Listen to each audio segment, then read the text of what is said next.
The Wednesday week is sponsored by Oddballs, a Speciality. Go to www.oddballsaspeciality.com. There's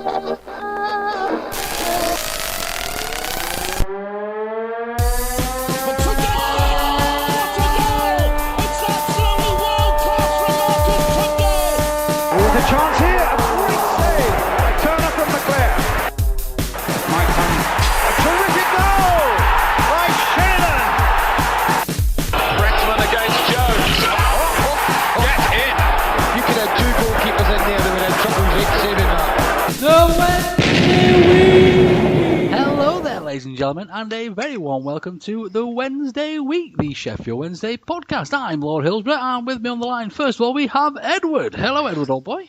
Back by not popular demand. I apologise for not being here for the last 2 weeks, but I had quite a sore throat from talking so much the previous weeks, so it's good to be back. There's a little snigger in the background there. We have Victoria. Hello, my dear. Good evening, my lord. I don't have a sore throat, but I am actually back this week. I do apologise for my broadband. # Virgin Media. And we have James. Hi there, old boy. Hello. I'm not going to lie, I am quite shattered tonight after getting home rather late last night because of the absolute farce that is trying to get away from Bolton Stadium. Sitting in an industrial estate for an hour and a half, looking at Bolton fans. Nothing worse. So let's crack straight on then, ladies and gents. First of all, let's have a little waffle about the Burnley game. I mean, I think it's fair to say that we were expecting a difficult match, and what's been banded about, it didn't seem like it was too difficult. No, it wasn't. It was. I actually chatted to some guys who do a Burnley podcast earlier on this evening. And they kind of asked for my take on it from the Wednesday point of view. And all I can say is that I was just really gutted because we did enough to win that match. We really did do enough to win the match.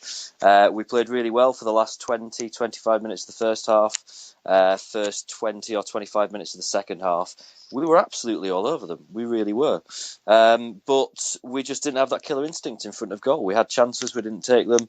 And as the game went on, even though we all kind of thought it was a matter of time before we were going to score, as time kind of ticked by, you kind of knew that it was coming, that this sucker punch was just around the corner.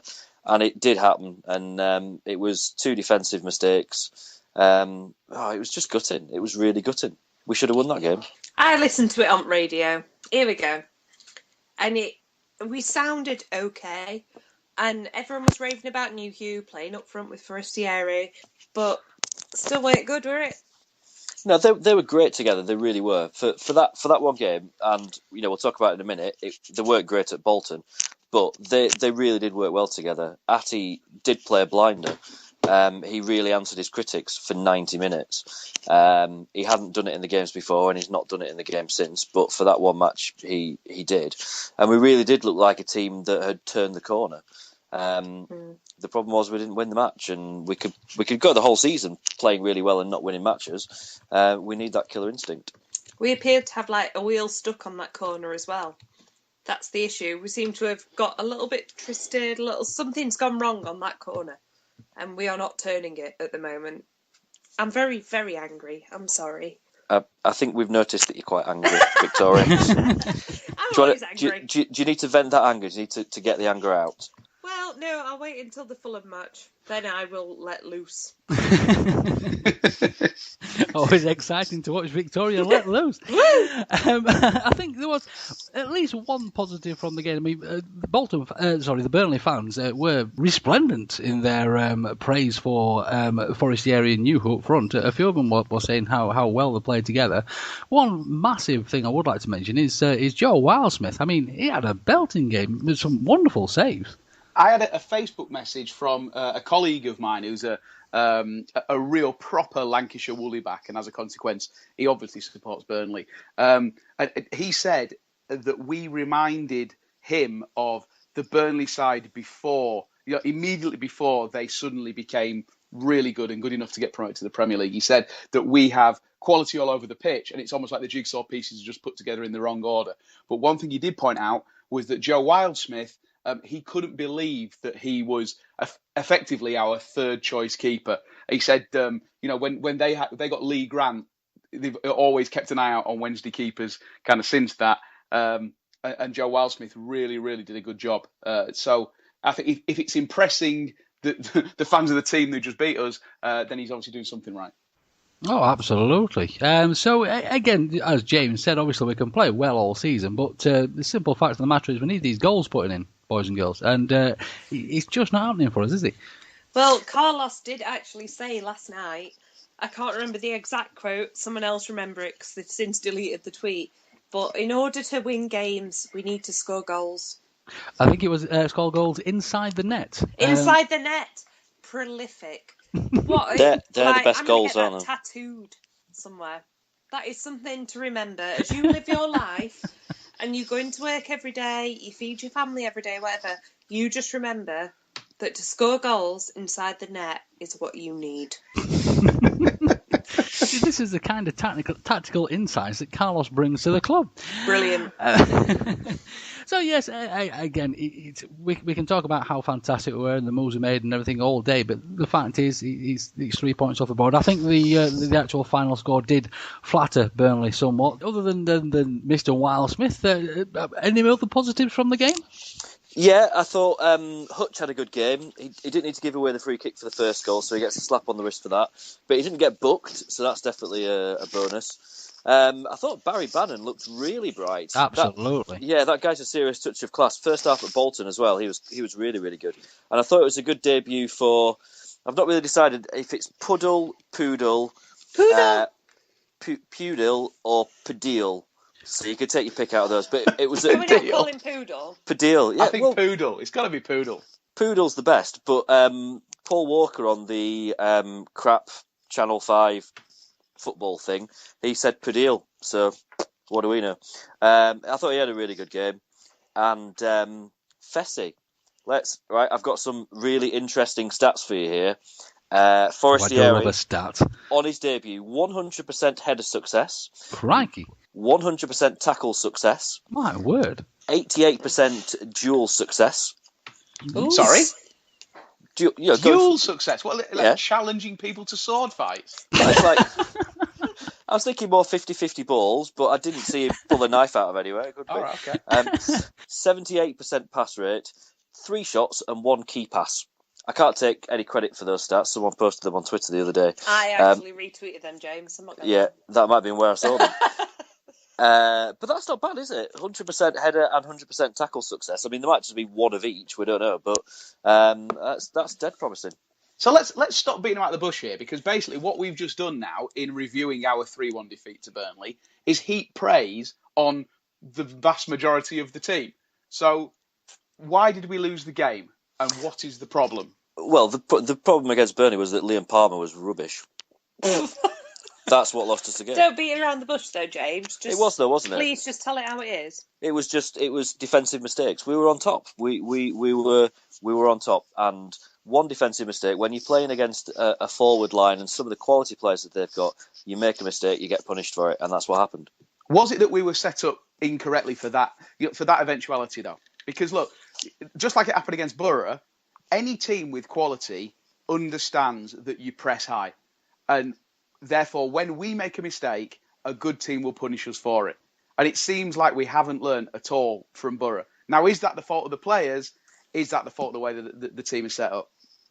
Well, to me, it seemed like that Carlos was playing a more defensive formation with Palmer back there rather than Jack Hunt wanting someone to stay where they were told, and I think we were expecting to be attacked, if you like. And again, I don't know if that's what you guys think as well, but I think for Carlos that was a defensive formation. Yeah, we played 5 in midfield to their 4 in midfield. You know, we've packed out the middle of the park. We didn't go kind of gun ho for the win or anything like that. Right, so let's draw a line to that one and crack on to the wonderfulness that was the Bolton game. James, you sounded like you had a wonderful time. Yeah, it's an interesting place, isn't it, Bolton? Wow. Some of us were born in Bolton. Were you born in Bolton? Watch your step, young man. The good thing is that Bolton's ground is not actually in Bolton, is it? It's in Horwich, isn't it? was it Horwich? I was calling it Horwich. It seems more appropriate. Either. What we figured out, more right, descriptive than the other. is that there must be no one at all that can actually walk to the match, because there's no houses for about a 5-mile radius around that stadium. Not a single person can walk to that game. Hence why it takes an hour and a half to get away afterwards. You want to talk about the football now, don't you? Right. If it's not too much trouble, old boy. Right. I'm going to try and start by being positive here, because Yes. I think if that game was the other way around, if the first half was the second half was the first half, we'd have come away going, that was a good performance. Because first half, we were actually dead good. We were really good. Second half, we weren't. We were pretty rubbish. So if we'd have started out really slow and Bolton had been all over us, and then we'd come out in the second half and we'd have felt unlucky not to grab a winner, then we'd all have been happy. But it wasn't that way around. It was the other way around. And we all came away thinking, that's rubbish. And I don't really know what else to say about it, because it was. We created chances in the first half and we should have taken them. We should have gone in probably 2 or 3 up. And I've got to be honest, I was sat on row F and I couldn't see a bloody thing throughout the whole of the first half. And I don't know how this is possible, but the crossbar of the goal at our end of the ground was blocking the entire final third of the pitch at the other end. Whether I stood up or sat down or anything, it was blocked by the crossbar. It must be the thickest crossbar in the whole country, that thing. We still didn't manage to hit it, though, in the second half, did we? Second half, Bolton just learnt how to stop us. They put men behind the ball. They packed the midfield out. We couldn't get through. When we had the ball, all we could do is either run sideways or play it backwards, and we just couldn't penetrate them. We really couldn't, and we weren't clinical enough when we did get chances. I really struggle, and I've been struggling for the last few games, and giving him the benefit of the doubt, but I really struggle to figure out what Marco Matthias is actually there for. He had a real mare of a game, and I don't understand what his role in this team is, considering the money that we played for him. It looked like he was getting into the positions, though, didn't he? I mean, albeit I've only seen the highlights. Okay, so highlights such as they were, that the fact that they were called highlights should come with some sort of disclaimer. However, the highlights such as they were, it looked like Matthias was getting into the right sort of positions, but it looked like, we've had this for the last 10 years, haven't we? Players expected to score goals who aren't actually any good at scoring goals. And so therefore they get into the right positions and then do not know what to do when presented with the world's widest crossbar. That's very, very harsh on Matthias, because only 2 weeks ago we were all praising him for scoring the best goal ever. No, so absolutely. Let's not say that he can't score, because he can. It's just not very often. I've seen his goal against Leeds today described as a shin roller, which is probably the most unkind rewriting of history in the history of football. So, no, I'm not saying that he's not a good player. I'm actually defending him by saying, you know what? He's got in all of the right positions there. He's exactly where he needs to be to put that ball away. And I have no earthly idea how he didn't manage to do that on at least the 2 occasions where he had real chances in the first half. But it seems to me that, again, like the Burnley game, we were saying, we can beat Burnley, we look like a great team, and we go away and we lose to Burnley, and the scoreline didn't reflect the performance, and it wasn't really fair on us. However, the world was falling in on the social media and the forums and everything else. Wednesday, it's shocking, Carlos out, we need to change everything. We got to Bolton, and again, it's not a great performance at all by any stretch of the imagination, but Bolton have got the best defence in this league currently. Bolton 2015 are like Sheffield Wednesday 2014. We go and we make things very difficult for teams, and we don't have the ability to really score goals to put teams in trouble. And so what we do is get loads and loads of 0-0s and 1-1s and 1-0s and 0-1s, right? That's Bolton's season, okay? We are not that team anymore. The problem we have at the moment is that we do everything apart from putting the ball in the net. And it seems to me albeit from the highlights, but it looks like we are doing some really good stuff by the standards of the last 5 years. We are doing some really good stuff all the way up to that final ball. And if you're going to throw accusations around at anyone, it's not even at anyone. It's at the fact that we don't have a proper Gary Lineker-like shitliner who is going to put those final balls away. Because believe me, Kieran Lee, he did amazing things with the ball. Matthias did amazing things to get into the right positions. Forestieri did the right thing. You can't point to the players and say they weren't making the right decisions. It literally is that end product. How do we fix it? More new you, maybe. Somebody different, maybe. But to me, it doesn't sound like we're a team in crisis. We're a team who literally just cannot finish an abundance of chances. Right, you ready? She's Here we coming go. in. The horns are out. Let's go. She's ready to go. My time hop came up this morning, and this time last season we were 7th. 7th, boys. Yeah, no league tables till Christmas, league remember. tables till Christmas. I don't give a shit about your league tables, James. Right. I'm saying now we are 18th, and we have spent more money this season than I have ever known spent from the time that I can remember watching Wednesday. So that's what, 20 years, something like that. And we are 18th. Last year, we were... No, don't put it into perspective, right? This is not good enough. This is shit. It's not good enough. I'm sick of listening and watching this rubbish. And I'm paying double, pretty much, what I would have paid for a season ticket 5 years ago. So why am I still watching this crap? I'm so angry. I'm so angry. Right, let me take you back 3 years. Okay, just 3 years. Right. Okay, 3 years ago, we were in the full flush of the Dave Jones revolution. We just got promoted. Things couldn't have been going better for us, right? But there's another team in the Championship that we were joining who, in the summer of 2012, got took over by some foreigner that no one had ever heard of, right? They released 15, 20 players that summer, and they totally reinvented themselves. That team was Watford, right? Watford started that first season that we were back in the Championship with a completely new structure, with completely new players, with a completely new philosophy. And after 7 games, they had 7 points. They were 4th bottom in the Championship. They finished that season 3rd. I feel like you've rehearsed this. Is this like something? Am I? No, this is something that I'm passionate about this, right? Because I hate this doom and gloom that Wednesday fans swing like a weathercock in the wind. Okay, if we win one, like the Bristol, I don't swing. I'm no, always I hate them all.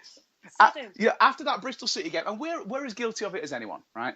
After that Bristol City game at the start of the season, we came on here, we were buzzing about the performances of Alex Lopez, of Matthias, of the new look team, and Carlos being so cool and controlled and wearing an awesome suit.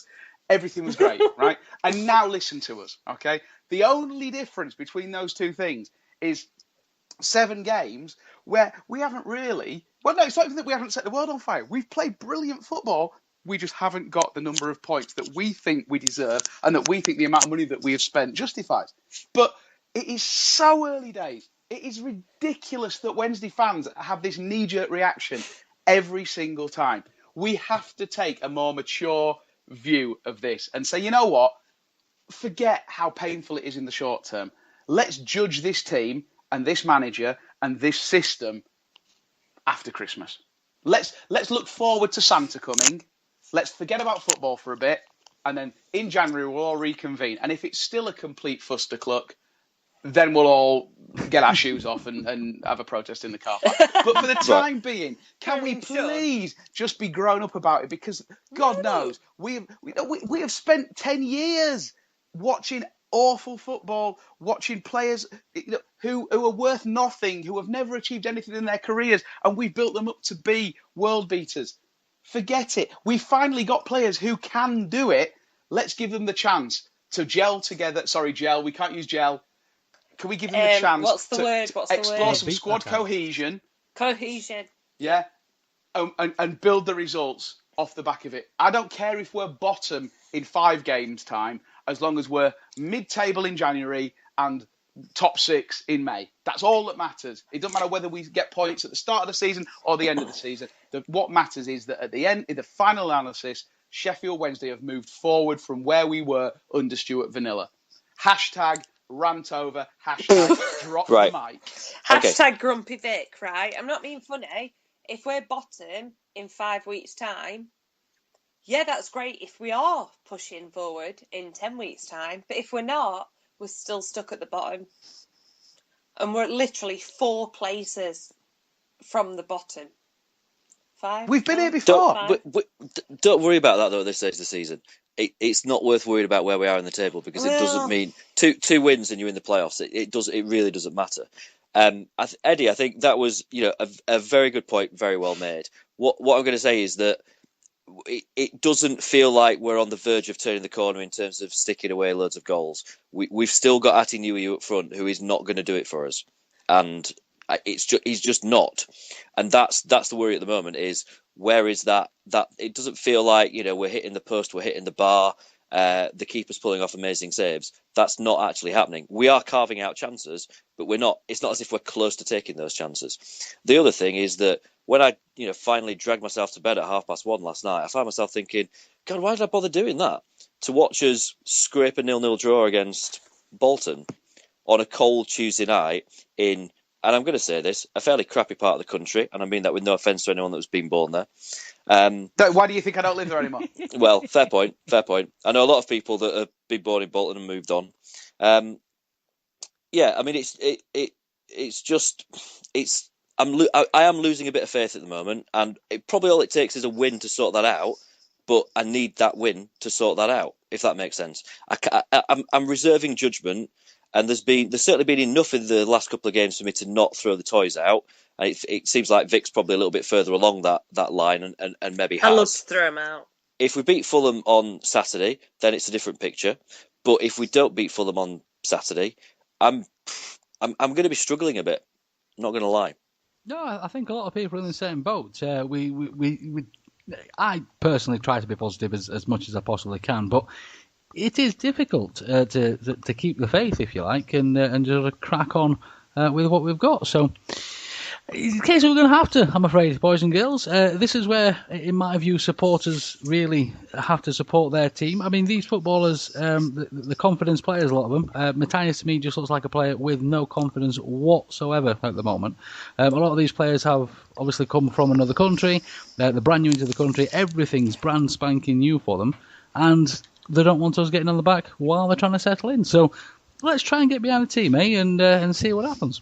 Let me just say, I am behind the team. I will never, ever boo a player in a Wednesday shirt. Ever. I would not do that. You could play whoever up front, I would not boo them. Ched Evans.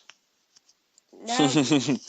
I don't think he deserves a boo or a cheer, to be honest. I think he deserves nothing. But you could put, I don't know, Kim Jong-un up front. To be fair, he'd probably score more than the people he's got already. If he did do that in China, he'd have scored 15. But I would never, ever judge a player like that. I wouldn't. But as far as I'm concerned at the moment, I've seen that my season ticket money has gone to X, Y, and Z. Half of them aren't in the squad. Fine, you made a mistake with 6 or 7 players. But it should be working by now. It should be.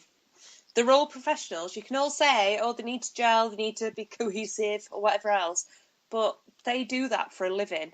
If that was me, you, James, Lord, Eddie, whoever, you wouldn't say, oh, I'll let them off for a bit. They're all right. If you were working in a company and you were screwing up every week, you wouldn't have a job. Are they screwing up, though? No, they're not. It comes back to the idea that we're lacking one crucial thing. So the one thing we are lacking is a player who will be there to put away the many chances that we're creating. And it is a little bit the same as last year, that we don't have that 20-goal a season striker. But that's all it is. Everything else is smoke and mirrors. I take your point that that's the only thing that matters. It doesn't matter how nice we play. If we always lose, it's irrelevant. Losing is losing and winning is winning. But what I'm saying is, I think it's unfair to say these players aren't pulling their weight. These players don't deserve the money they're paid for. These players aren't doing what we're paying them to do. I actually think nearly everyone is. Unfortunately, the one missing link is up top. And I'm not picking Ati Nui here. Actually, you can't call Ati Nui the missing link. No. That's just mean. I think he will get goals. I don't understand why it's not happening. However, the truth is that we don't have a striker who is scoring goals. And it doesn't matter how many the midfield chip in, how many the defence chip in. We're not scoring goals, and therefore we need to address that. But that's not to say that the rest of the team aren't pulling their weight, because I actually think we're playing better than we have done any season in the last 5. Would you rather, okay, question to everyone, would you rather us play shit and win every game, or play like we are, play okay, and pull 1 point from however many games? Last night I would rather have us played poorly and won. And second half, that's what I was hoping for. I was thinking Bolton are much better than us in the second half, but I'm hoping that we just get a real scrappy, nasty goal and we win the match.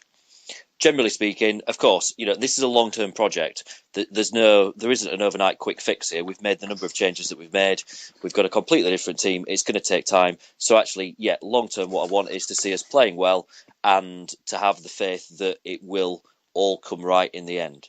Generally, one follows the other. Apart from Sheffield United, there are very few teams who play consistently bad football and still somehow manage to spawn a victory. So, it's not like it's one or the other. At the end of the day, you have to have the performance in the first place and the goals will come. What we have to address is the fact that the goals aren't coming. If that means new striker, if that means Atinu never plays again, I can live with that.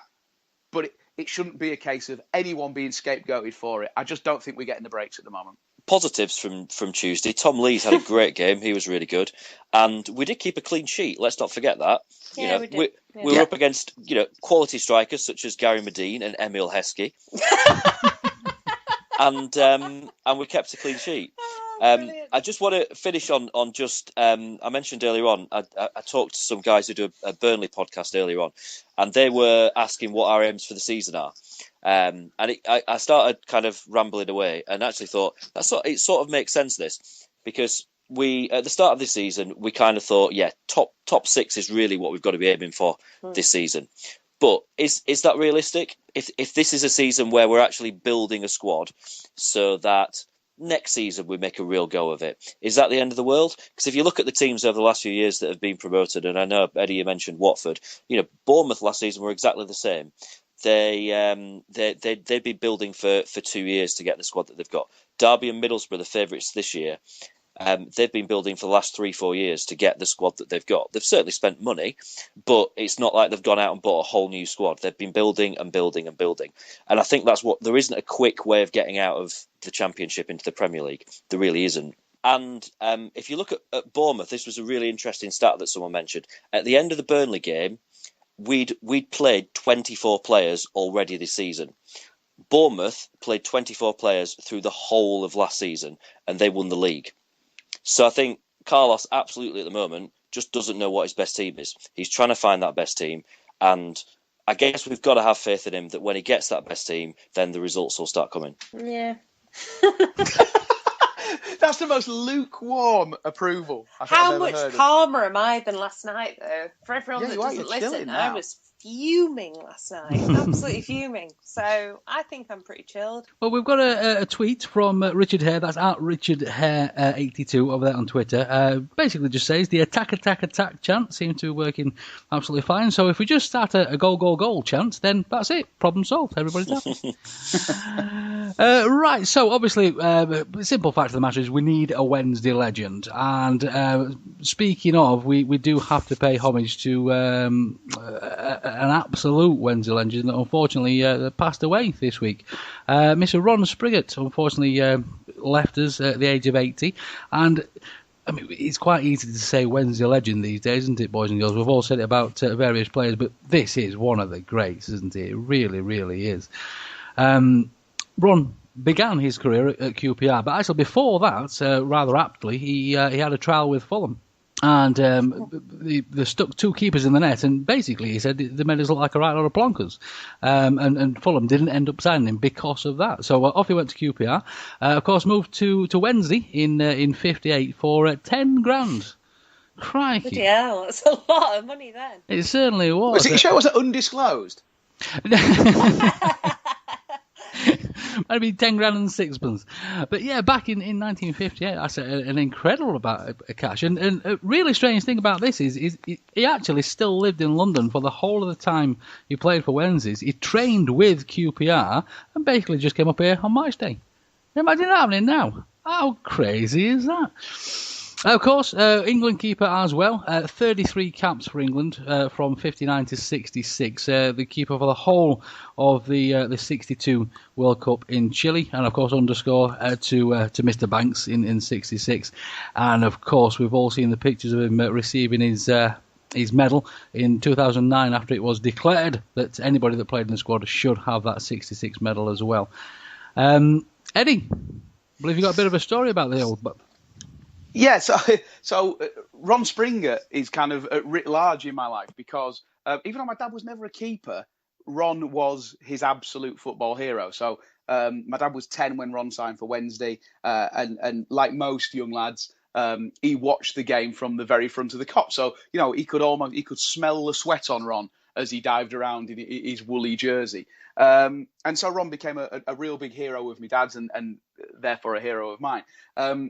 We went down to QPR in the late 80s, and my dad drove, and it's the first time I'd really been down to London and been driving around, so I was just rubbernecking everything. And then suddenly my dad screeches to a halt, a full-on emergency stop, abandons the car about 6 foot out from the curb, and runs off. And I thought, what has it been, a bank robbery? What's gone on? It wasn't until about 5 minutes later he came out with a beaming smile on his face and invited me in. It turned out that he'd spotted Ron's sports shop. So after he'd retired, he'd left Wednesday and gone back to QPR, of course, swapped with his brother Peter. So Peter came to Wednesday and he went back to QPR. And after he retired, he opened a sports shop in West London. And so my dad then ushered me in, and I got to meet the great Ron Springett, who was, we talk about Wednesday legends. As much as Gary Bannister and Gary Shelton and Mel Sterland were my heroes growing up, actually meeting someone who had been built up as being effectively the greatest player that Wednesday had ever had, I think it had quite an effect on me. I think it probably solidified my love for Sheffield Wednesday Football Club. Because let's be honest, we've had players who've had a decent number of caps for obviously for Sweden in Roland Nielsen, for Northern Ireland in Nigel Worthington, for England and Hinchcliffe. Well, absolutely, Hinchcliffe, yeah. Bloody hell. Talking in the same breath, Andy Hinchcliffe. Anyway, but yeah, Chris Woods as well, of course, was England's number one while he was at Wednesday. However, Ron transcended that. Not only was he England's undisputed number one for a large portion of that period, but also he was the keeper of probably the greatest Wednesday side that's been established since the Second World War in the early 60s.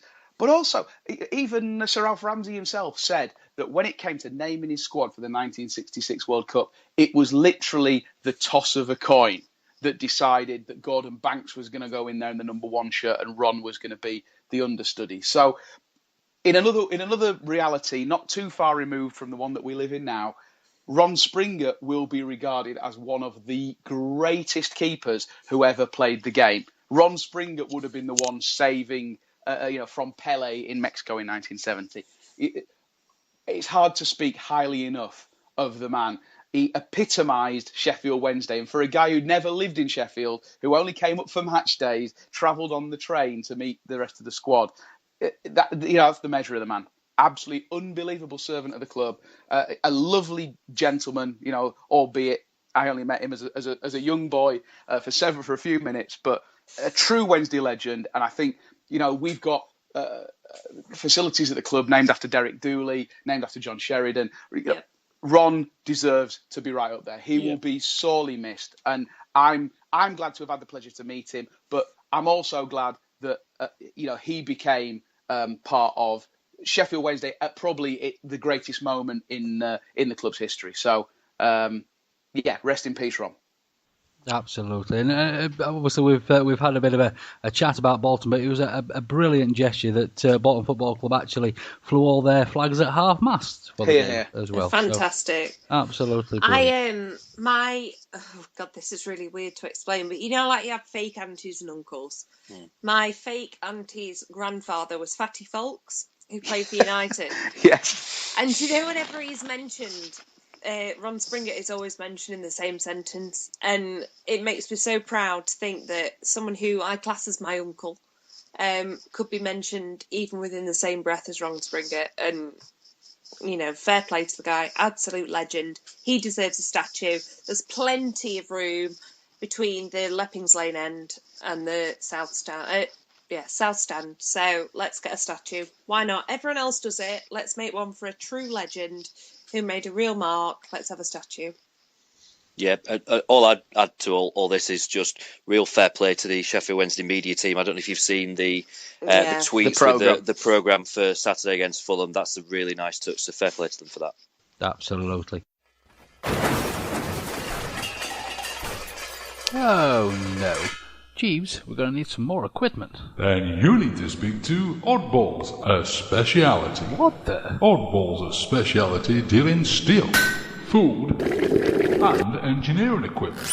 Where's that voice coming from? We offer great deals on all types of equipment and can include dismantling, delivery, and erection anywhere in the world. Did he just say erection? We can also buy your surplus equipment or sell it on commission. With over 30 years' experience, let us achieve the best deal for you. Where can I find out more, Voice in the Sky? Go to www.oddballsaspeciality.com. You heard him, folks. Jeeves, get a broom. Right, so obviously let's look forward to the Fulham game, and to me this is one that we're really going to have to. We've seen the great performances, but we really need some points from this one, don't we? You think? I would be. We need to put the ball inside the net. We do, and believe it or not, that is something that I think that all football teams should aspire to. Just so I understand it, if we score a goal outside the net, how many points do we get for that? You don't get any points. No points for outside the net. Right. That's his main issue. That's where we've been going wrong, isn't it? I get it now. Yeah. But you know what? They've done nothing, though, have they? Really? I mean, let's be honest here. We've flattered to deceive, and we haven't picked up points. Fulham are almost the opposite of that, in that they've had a couple of wins, not particularly impressive ones either. You know, the last game they beat Blackburn 2-1, and Blackburn are absolutely shocking this year, like diabolically bad. So, no, are they any better than us? I don't think so. They've got a couple of decent players. Of course, we'll be on the lookout for Ross McCormack, our £10 million signing that never happened. No, why should we fear Fulham?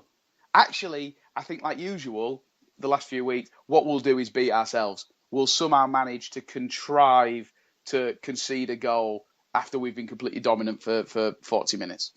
And we've got on 1-0. Fulham are a bit of an unknown team, really. I'm not sure that they'd be the team that I would pick for us to play, considering the way the last few games have gone, if we had a choice. But they're the team that we're playing.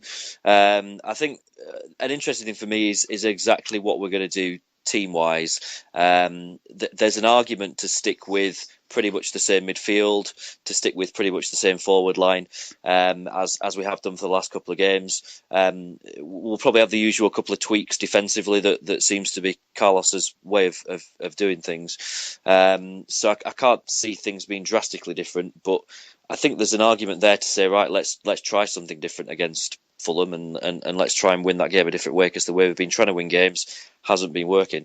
So, it's going to be an interesting one, this. We've got to go for the jugular, haven't we? We're at home. We're playing against a team who've had a long journey.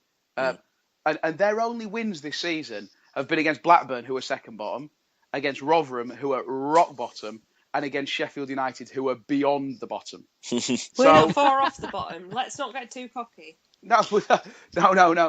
We have 6 points and many good performances. So, looking at what we think the team's going to be, I mean, are we going to be missing Hutch? He got his fifth yellow card, didn't he, against Bolton? So, already. 6 games in. So we're going to be missing Hutch. So who do we think is going to fill that midfield spot? It's got to be Semedo, surely. You think we're going to go that defensive straight away? I don't think Semedo is defensive. I think everyone always calls him defensive, but actually I've seen him do a few runs before, and he allows Kieran Lee the chance to go forwards. That's the key for me. It's actually it's a holding midfielder. It's an anchor midfielder. He doesn't have to be defensive. Semedo he's a keen defender. And that makes him different. But you know what? I'm not going to talk about who I prefer, but Alex Lopez, can play that role. Barry Bannon can drop back in and play that role.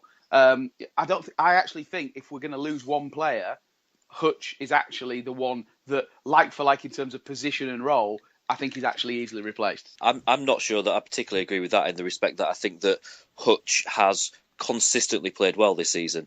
I And agree with that. Absolutely. we've had a lot of players who have played well sometimes and have had off days, and I think Hutch has probably been our most consistent player across the season so far. He's certainly the most consistent in terms of getting bookings, isn't he? That's no doubt about that. So I'm just a bit worried that we might miss Hutch, because I think he's become quite important. And watching the way that if we play with Jack Hunt at right back, who obviously likes to come forward, and I've noticed the way that Hutch is happy to drop back, so that if we need to form a central back three, then we can do that with Hutch, and he'll do that role. So it just worries me a bit him not being there. I'm not saying that we're reliant on him, and I agree with you that I think that we've got a number of options for that position. It just, I don't know, it just worries me a little bit. Absolutely. So let's leave that behind us, and shall we crack on with some Wednesday news? James, may I flop your bits on the table, old boy? You may just a couple of bits for you, which is the right number of bits for anyone to have. And these are both random and just daft, silly throwaway things. But I did spot this thing that Wednesday tweeted the other day about they're holding. I'm going to call it ping pong, because that just sounds better than table tennis to me. Table tennis. They're holding a ping pong tournament at Hillsborough for workplaces and organisations to enter next Friday. Just an idea out there. The Wednesday week ping pong team. Are we up for this? Are we up for this challenge? I used to be a dab hand with my right wrist. Vic, are you interested in an event that involves balls flying at your face? I don't mind a few balls flying at my face. It is for a charity that I do respect, and they have donated to Cavendish Cancer Care, so I'm happy to do it if everyone else is. I'm well into that. I may play with a full-size tennis racket, though. And what else have you got for us, James, old boy? Yeah, just it's actually a follow-on from one of the tweets that I mentioned last week. So this has been promoted to Tweet of the Week, and it's this guy at Joe Pillinger. He was the guy that said he would pour 2 pints of milk on his head if Wednesday didn't beat Burnley, which of course we didn't, and bless him, he did. He's posted a video of himself pouring this, and it actually looks like it's a 4-pinter, to be fair to him, over his head. However, I did scroll down his Twitter a little bit further, and he also said that he'd pour 2 pints over his head if Sweden didn't win last week, which they didn't, and there's actually another video of him doing exactly the same. So I'm starting to think this guy's just got a bit of a weird thing for milk. Yeah, he's maybe just a fetishist. It could well be, but fair play to the lad. Fantastic. I have one little bit for tonight. So, as we all know, I live virtually on the North Stand. And I drove past the shop tonight, and there, in all his glory, is Stevie May, stood wearing an away kit. Oh. When is the right time to get rid of that photo? Never. Keep it forever. Thing is, if they listen to this, they're going to plaster it over the front of my house, aren't they? But why should it? Why Stevie May? Why is he still advertising our kit? Why haven't we? You wouldn't get this from a Premier League club or any other club around us, to be honest. It could be worse. It could be a Carlos Tevez poster outside. It could be. So, yeah. Speaking of which, I've got one item tonight from Twitter. It's from a guy. I think he works as a physio in football. His name's Nigel Adkins, and he's got something to do with the other club in Sheffield. He's put an inspirational status update tonight on Twitter, talking about the passion and the support of the Bramall Lane crowd. And he finishes it by saying, this atmosphere and this passion will drive our team forward on our Blade coaster ride. A Blade coaster. Oh, no. It's a roller coaster, a Blade coaster. Oh, it sounds like the worst ride if ever. you will. I can only liken a Blade coaster to the Smiler at Alton Towers that crashes and loads of people get massively injured. Or like you're going really, really far up, you get like midway up and you think, oh, this will be all right. You go a bit further and then all of a sudden it just falls off the tracks. It'd be at Flamingo Land, wouldn't it, if it was going to be anywhere? It'd be like the Crazy Mouse train at Flamingo Land. So all aboard the Blader coaster for the Pub League promotion season, please. Choo-choo. The Wednesday week is proud to be associated with Cavendish Cancer Care. Cavendish is a Sheffield charity dedicated to improving the quality of life for people living with cancer. No one should face cancer alone, so Cavendish provides emotional support through counselling and complementary therapies. The services they provide are free of charge and are funded through donations. If you can help or would like to find out more information, you can go to www.cavcare.org.uk. That's CAVCARE.org.uk. So we had a bit of a correspondence over there at Owls Talk this week from a gentleman who goes by the name of The Enchanter, mentioning the smell of football. Bit of an interesting one. Basically, what does football smell like to you, Eddie, old boy? Well, recently, the North Stand toilets is pretty much all that I can smell. Go back maybe 2 years, and the only thing that was in my nostrils throughout football was the smell of the Wednesday night flag, which at times was quite pungent. But yeah, obviously go a little bit further than that, and we don't have it anymore, and I do miss it. The smell of football was always Boxing Day cigars. The smell of cigar smoke on Boxing Day, and I realise that makes me sound terribly old. However, up until recently, that was how it was on Boxing Day. Everyone had got their lovely, big stogies that they got in their Christmas hamper, and they used to bring them to Hillsborough and smash them out all the way through the game on Boxing Day. So that's something that my son will never smell and something that I will always miss. Victoria, dare I ask? Thanks. My smell of football is the pub beforehand, loads of real ale, loads of people talking, different people walking past you, walking down to the South Stand, walking past the River Don, and then into the North Stand and smell of pie, smell of sandwiches when we actually sold sandwiches, burgers, chips, beer, and then walking up into the stand and just smelling fresh air as it hit your face. And it is the best smell in the world to walk into Hillsborough. It really is. And so many blades will take the mick out of that, but at least it doesn't smell like mud and shit, so... Okie dokie. James, fire away. Yeah, I did see the post that guy put, because he put it. It smells, was it a mix of alcohol, warm pies and cheap aftershave, which I thought was probably not a bad description. For me, and probably less so now, but when I was a kid, I always remember the smell for me was football programmes. As you walk into the ground, you get the programme, and it smelled unlike any other kind of printed magazine or anything. Yeah. The smell of football programme was something special, and that's when you knew that the football day was starting, when you had that nice sniff of a football programme. Almost plastic. Yeah, it was just, and they don't seem to smell that way anymore, and they need to go back to the printers that they used to use to get that authentic football programme smell. We want a proper smell for our program. We want a proper football programme smell. So for me, that's what I associate with the football smell. We need a petition. For me, it's basically my dad's old wax jacket. Oh, I used to love that. And of course, the only time I really got a good old sniff of it when we scored and we all jumped up and gave it a great big love. So, yeah, I think we're going to have to bring wax jackets back into fashion. Do you think we can manage that, boys and girls? I often wear one, actually, my lord. I think they are, rather. You notice that now basically 80% of the crowd at Hillsborough seems to wear barber jackets to the ground. So effectively, the smell of wax jackets is now the smell of Hillsborough. If you want a cuddle in a barber, my lord, I'm your woman. I'm flattered. I'm flabbergasted at the same time. I must admit I've gone a little bit red. So then, ladies and gents, that'll just about bring us to the end of today's show. Now we've discussed that must be the oddest thing that's quite easily the oddest thing we've ever spoke about on this podcast, even other than Ben Pringle. James, if people want to get hold of you on the social medias, old boy, where can we find you? Yeah, you track me down on Twitter at James Marriott. I'm going to Newcastle as well and sitting about 4 miles up in the sky. So anyone that's going to Newcastle, say hi.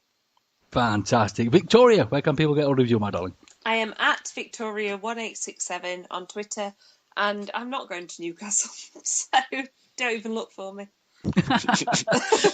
Anyway, where can people find your boy? You'll find me at Newcastle as well, probably with James, because that's how we roll when we're on the road, Wednesday week style. We always manage to hook up. YOLO, absolutely.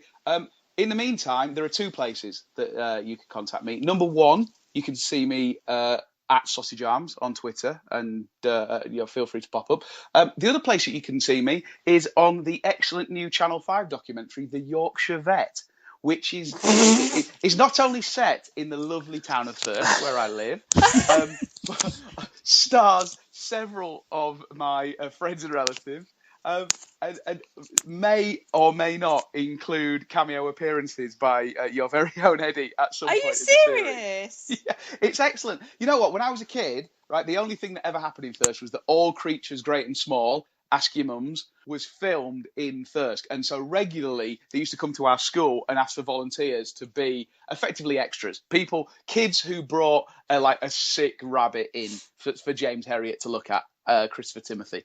And so, it became like a cottage industry of real low rent TV appearances for basically everyone who grew up there. And now it's back, but now in documentary form. It is brilliant entertainment. And if you ever want to know how the other half live in the rural North Yorkshire, then that is the place to watch it. Channel 5, Tuesday nights.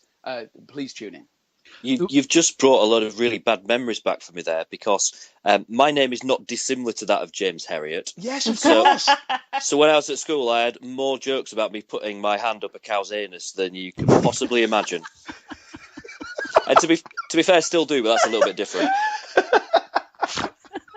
I can't breathe. This is quite simply the strangest podcast we've ever Just taken done. a really big gulp of water then as well. I still get it now sometimes when people ask me what my name is, and I say, "Oh, it's James Marriott," and they go, "James Herriot?" I'm like, no, never been near a cow. Drop it. Of course, if you want to get hold of me over there on the Twitter, you can do that at Lord Hates. That's L0. I can't even do it. I apologise. I can't get the thought of James with his hand up a cow out of my mind. I apologise. L0 Hardy _H.